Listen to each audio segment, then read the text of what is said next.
So did Putin's comments make anyone else ill? Let's get some reaction from Republican Senator John McCain, who joins me here now. Senator, before I get to Putin's comments, what do you make of the negotiations going on right now between Secretary Kerry and the Russian foreign minister? Well, I hope that they succeed. I think everyone in the world does, but I'm very, very skeptical. Lavrov, in the little press event that they had earlier today, said, of course, we don't know who is using the chemical weapons. Well, that kind of dishonesty, if that characterizes what they're negotiating, then I'm not very optimistic. I'm also more offended that here we are negotiating to remove chemical weapons. At the same time, plane loads of arms are flying into Damascus that are used to kill Syrians, already 100,000 of them. You're talking about the Russians arming... But the CIA is arming the rebels. Well, that's like saying the people who fought against Hitler were morally equivalent. They're not. Bashar Assad has butchered over 100,000 of his citizens in the most barbaric fashion, and the Russians, while talking about removing the chemical weapons, are flying in vast supplies. And by the way, still what our CIA is doing is quote, light weapons. Jake, light weapons don't do very well against tanks and airplanes, and it's almost shameful that for 2 years now this has gone on, and now they trumpet with leaks on the front page of the Washington Post this morning. Arms are flowing to Syria. They're not the right arms that are going in. They need anti-tank weapons, yes, anti-aircraft. Absolutely.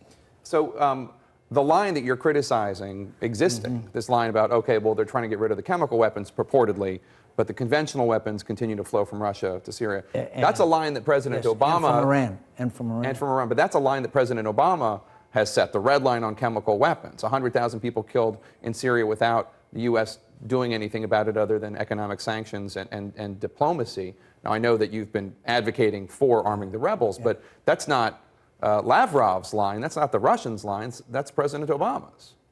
But again, in all due respect to the president, if someone dies by being tortured to death or shot in the head with a bullet or from inhaling a chemical weapon, what's the difference? It's the president that set a red line, and I'm not sure if it was an offhand remark or what. Now that red line has been crossed, the president said he was going to strike. He announced he was going to strike. Then he decided that he had to go to Congress for permission to do so, or endorsement for doing so. Now, and spoke to the American people, arguing for a pause and action. And of course my constituents are confused by all this. And then, of course, with an offhand remark from the Secretary of State, also saying, well, there's no way they'll ever remove these chemical weapons. He said it was impossible. Then Lavrov, who's many things, including an old apparatchik, but seized upon that, and now puts Putin in a position of almost unprecedented influence in these affairs. Let's talk about Putin. What did you think of his op-ed? What did you think of him saying that the Syrian rebels are the ones who did the chemical weapons attack, and saying that there is no such thing as American exceptionalism? I'd like to have a chance to have a commentary in Pravda. Not going to happen, probably, right?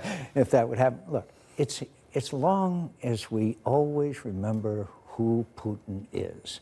He's a KGB colonel, apparatchik, who has never really abandoned the ambitions, the Russian ambitions, for an empire and influence in the world. And so we should not be surprised.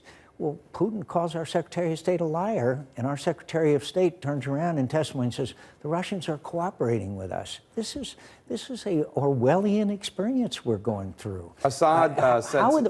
What has Putin or Lavrov ever done that would make us entrust them with a mission of removing chemical weapons from Syria? Well, nothing as far as I'm concerned, but I guess the argument is at least this should be tried. This should be attempted. I agree. If the chemical weapons... As long as it's not too long. But Jake, how long is too long for you? Days. But let me point out that because of the threat of a strike, Bashar Assad had grounded and moved all his aircraft around. Guess what happened the day after the president announced the pause? The strike started again. Guess what started in the suburbs of Damascus and other places? They intensified military action against the Free Syrian Army.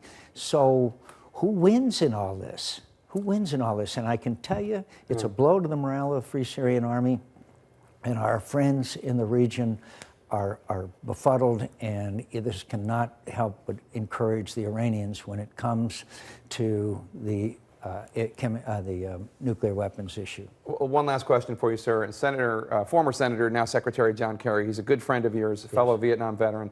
He's over there right now. Assad saying today that this threat of force by the U.S.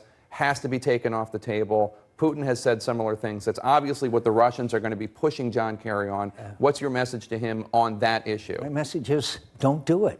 And by the way, the Israelis have struck weapons, places where sophisticated weapons that were designated for Hezbollah 4 times. They attacked a facility that was turning into a nuclear facility in 2007. Some years ago. There's never been a response. And as the Prime Minister of Israel said, Israel can take care of itself. That was his statement. So for them to threaten some kind of retaliation, well, then all I can say is that they know that would be very counterproductive.